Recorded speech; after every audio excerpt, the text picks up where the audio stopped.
Over the short course of this channel, we've explored India's wildlife in the desert, the Western Ghats,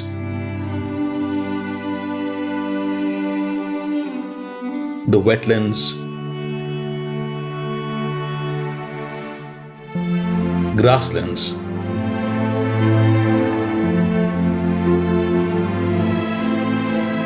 and even the Himalayas.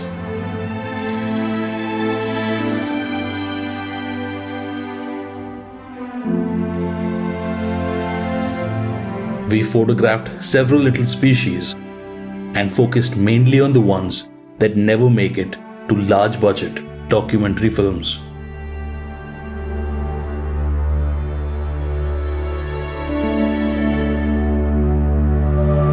This time, we'll visit central India and explore some of the country's most renowned jungles that attract wildlife filmmakers and safari enthusiasts from across the globe.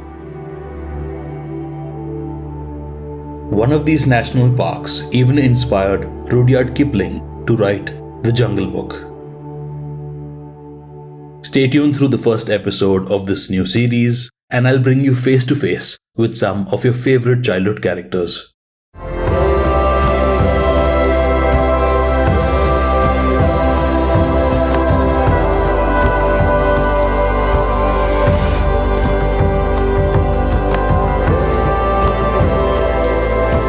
Welcome back to the channel. My name is Kenneth Lawrence, and this is episode 1 of Tiger Country, a wildlife photography series happening entirely in Madhya Pradesh. In this episode, we'll explore the jungles of Pench National Park and try to spot one of the most secretive felines alive, the Indian Leopard.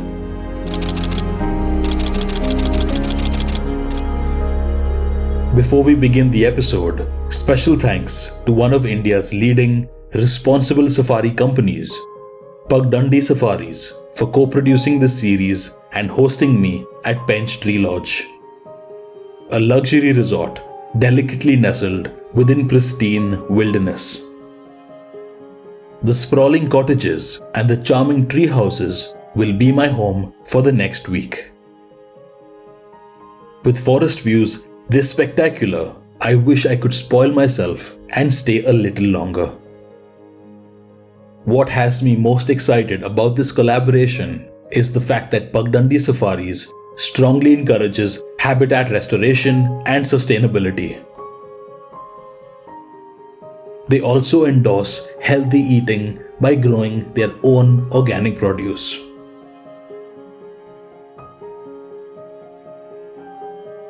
Joining me on this adventure is my good friend Aditya Roy, who will also be filming and photographing alongside. So this is our very first morning in Pench, and we're heading out to the buffer zone. The core area hasn't opened up as yet. That's going to open up on the 1st. So today and tomorrow will be purely the buffer zones. And the buffer zone that we're heading to right now has a good chance of sighting leopards. I haven't seen a leopard in Kabini when I visited in 2019. That was a little bit disappointing. So let's see what today has in store, both the morning and the evening. Oh, hornbills just passed us. Grey hornbills. We've also spotted some spotted owlets and drongos along the way. Yeah, so many of them. It's a big tree. Yeah. Barbets just went out for breakfast. And here we are.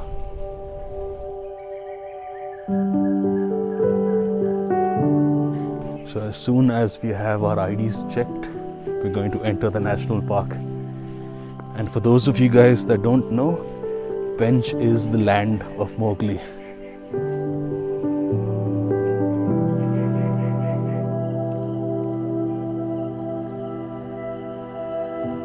I'm going to be using my Canon 5D Mark IV for still photography and Aditya's Canon R6 for 4K slow motion video. It's almost the end of the monsoons in India. A lot of people visit national parks in India during the summer, especially for big cats. That's because everything is dry, and then you have tigers moving to watering holes, and sightings are sort of more or less guaranteed then. But I want to chase photographs in the monsoon when the jungles are lush green.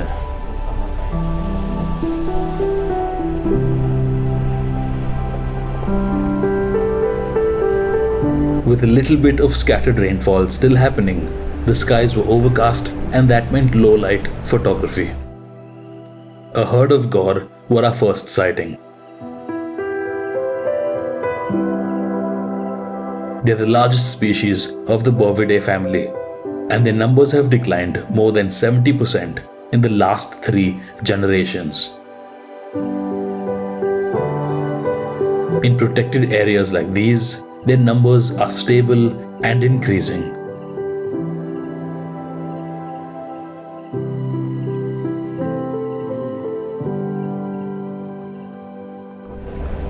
There are some Malabar pied hornbills that are flying around up in the canopy.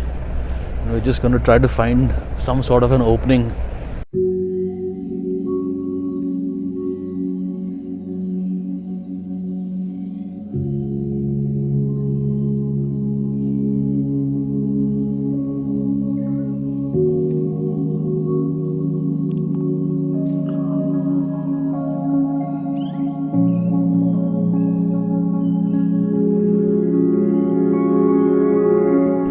We've made a couple of stops for the gaur, some spotted deer and some birds, but now we're just going to focus on the leopard, and hopefully we get some of them, or at least one.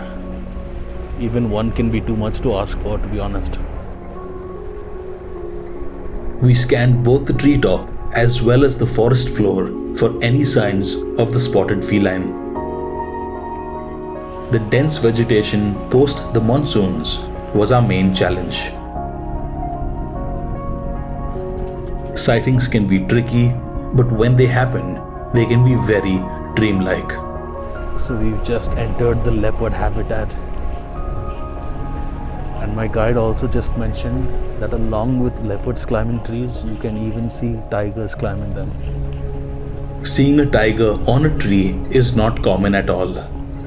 That would take an incredible amount of luck. And speaking about luck, ours had just changed.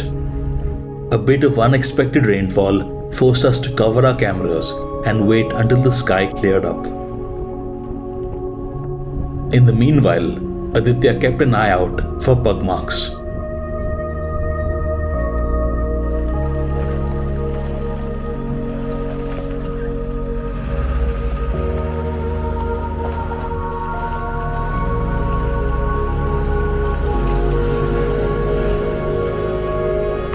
We didn't find any leopards just yet, but we came across a small pack of golden jackals.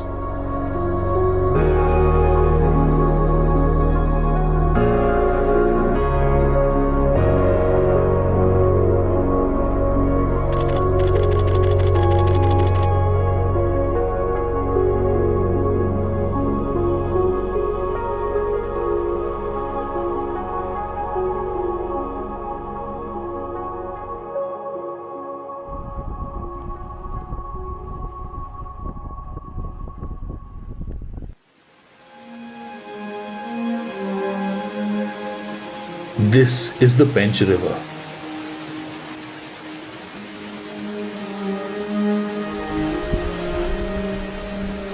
A lifeline that both man and beast depend upon.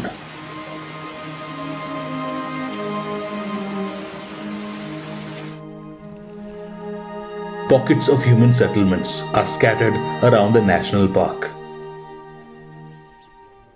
Agriculture is the main source of livelihood.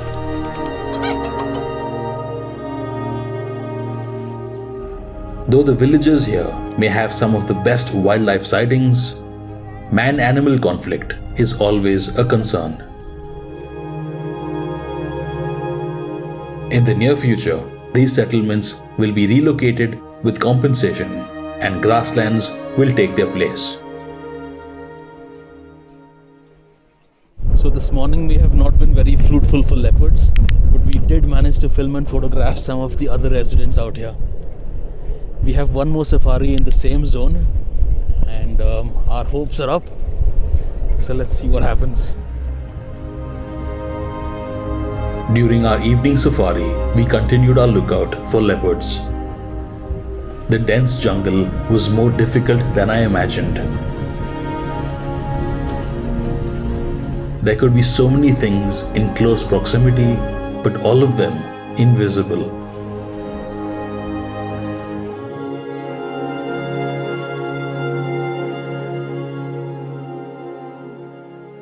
We found the same pack of jackals.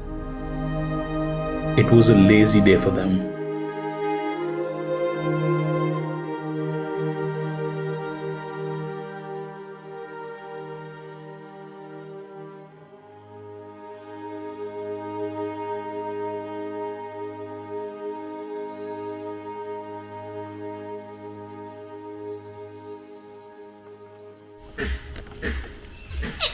On our way back to the lodge, there were frantic alarm calls coming from the treetop.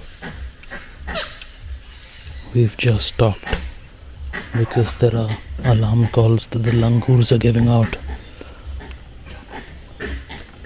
And inside the dense vegetation in front of me is a leopard hiding somewhere.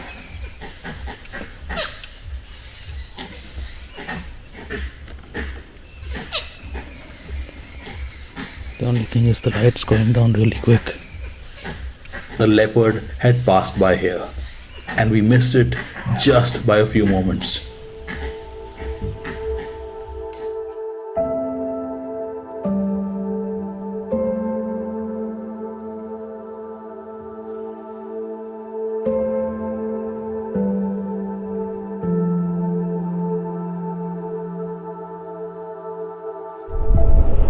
It's the morning of our second day here in Pench, and we're heading on to a different buffer area.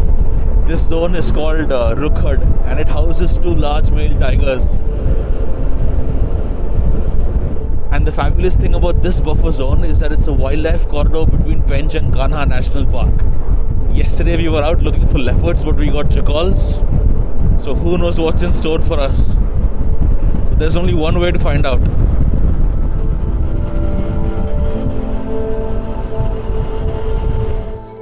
Looking out for fresh pug marks is a good way to track big cats.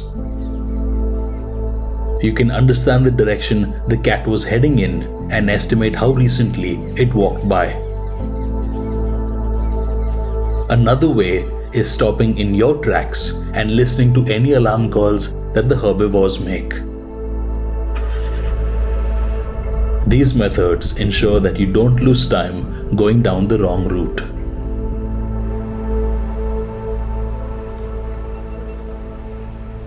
We've just spotted one of the tigers over here, but there are at least 5 cars in front of me and a single lane, so I don't know if there's going to be any photographic or filming opportunity.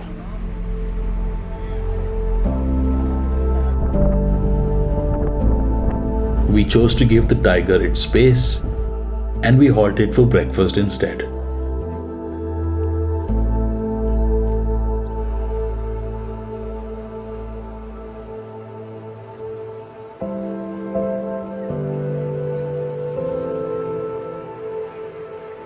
Soon after our morning fare, we were teased by the pug marks of a leopard. Trees like this one are perfect perches for them to rest.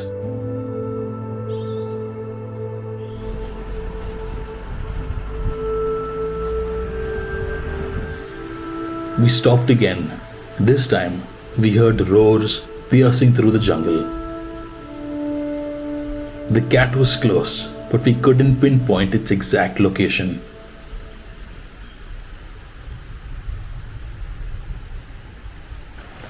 With the sun setting, we were losing daylight. Finally, there was movement.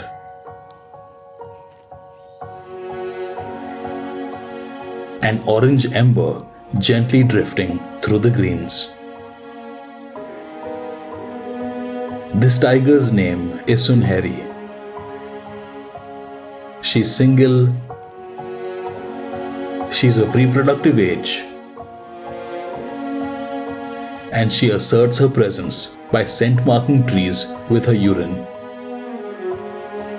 This will let any nearby males know that she's ready to mate. We came to Rudyard to film and photograph 2 large males. But at the end of the day, just post sunset, the female came out. And just a short while ago, she crossed the road twice.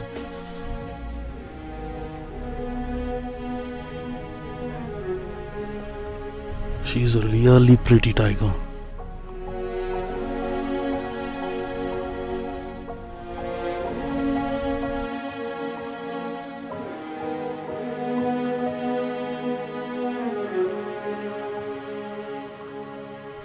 It was dark before we knew it, and we head back to the lodge for the night.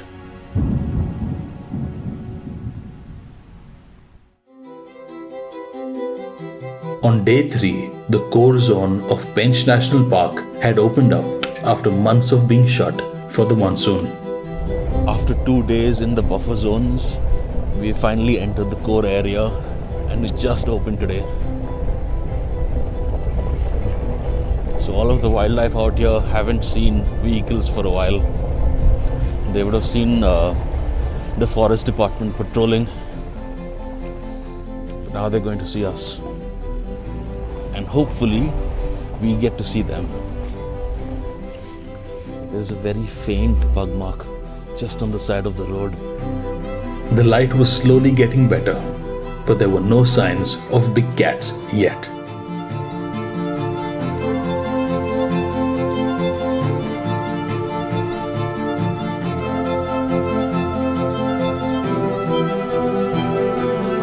Grey langurs can be picky eaters, discarding partially eaten fruits and leaves. Spotted deer take notice of this raining bounty and follow the old world monkeys for fresh greens that they otherwise wouldn't be able to access.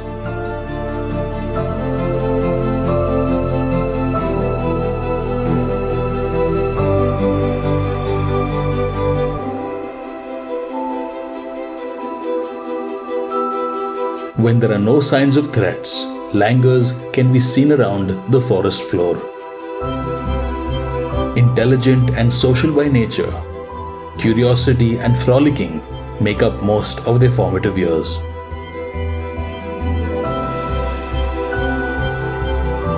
Threats could appear from anywhere.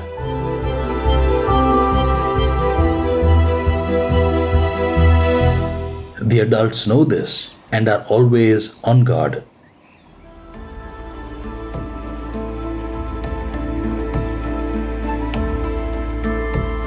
Whilst the langurs are out of danger, this stag is paralyzed in fear. This large male tiger is what the deer could smell and hear.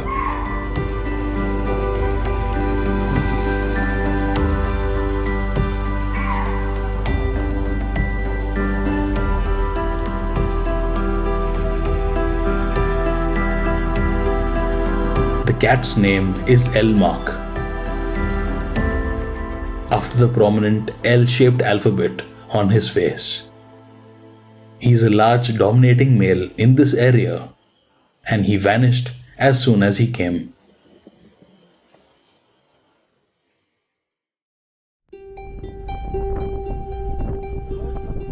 We tried a different zone this morning and found a female tiger.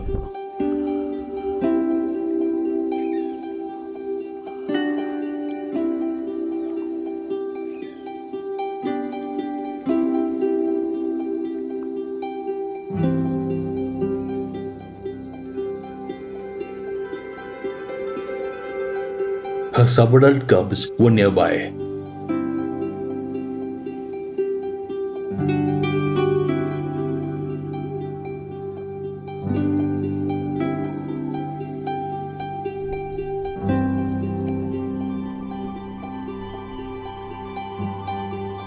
It was my first time filming multiple tigers in one frame.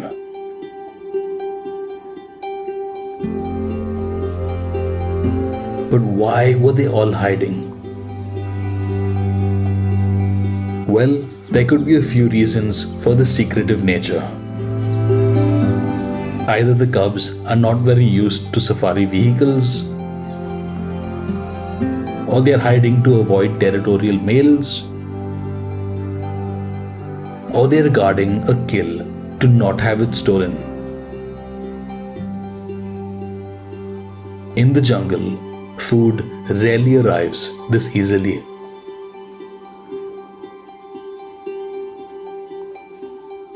We left the tigers by themselves and continued to explore.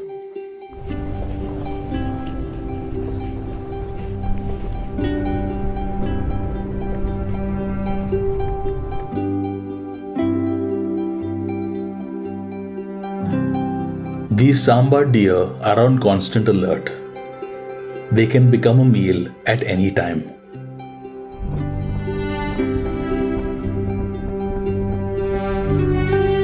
My heart was set on leopards, so I kept a lookout for them. We stopped occasionally when we heard alarm calls, but the dense vegetation made it extremely difficult.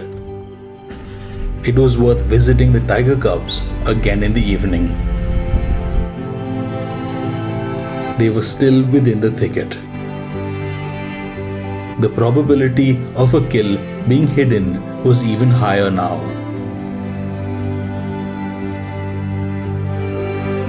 The subadults need to eat as much as they can and cannot lose the kill to scavengers. The scent of a carcass could easily lure unwanted attention.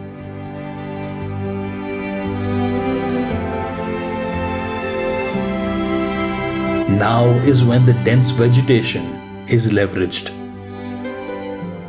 Not only will it visibly conceal the kill, it would also obstruct the wind from spreading its odor.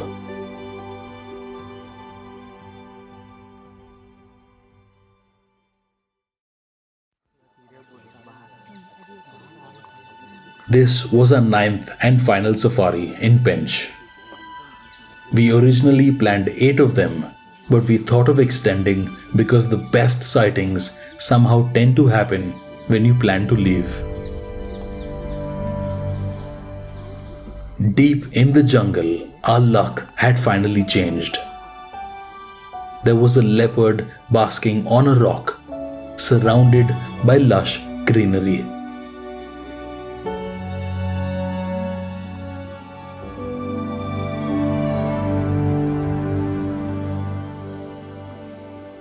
This is our 9th safari and we've finally got a leopard. We've only been getting teasers from day 1. But what a way to end our day in Pench. Just an absolutely stunning guy sitting on a piece of rock. So as the sun's going up, there's a gorgeous bit of light coming in from its left. And it's turning towards the sunlight, which is even more fantastic.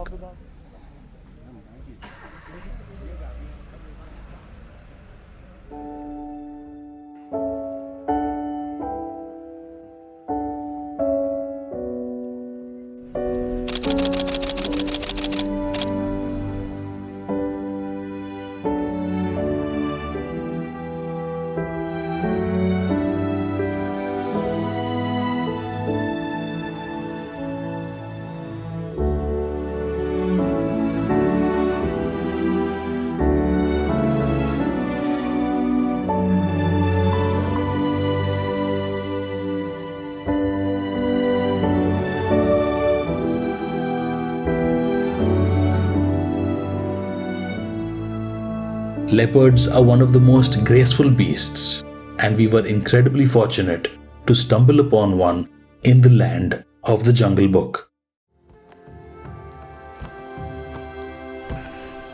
If you've all seen the latest Jungle Book movie, then you'd remember the line that Sher Khan says, "There's a strange odor today."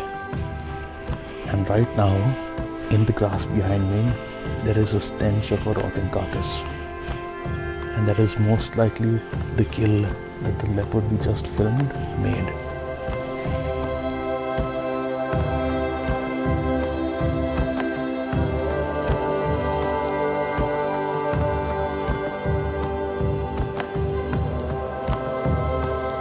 Before we went back to the lodge, we paid a final visit to the subadult tiger cubs.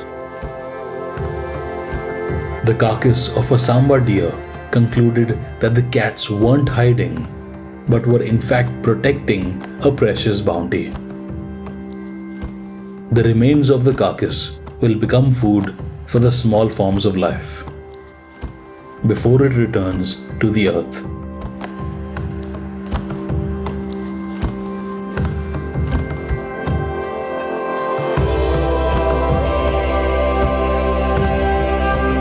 The jungles of central India go beyond stripes and are home to a plethora of biodiversity.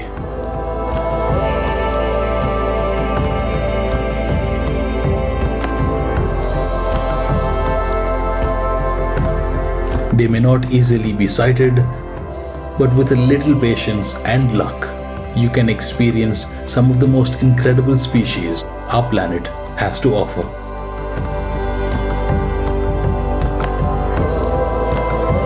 Next time, we'll explore the jungles of Kanha National Park.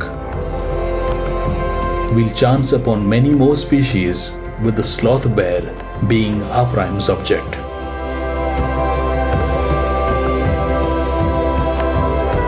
If you enjoyed this video, then give it a thumbs up and subscribe for more. Your support will help me continue to tell stories of the wild and connect more people with the natural world. I'll see you in episode 2.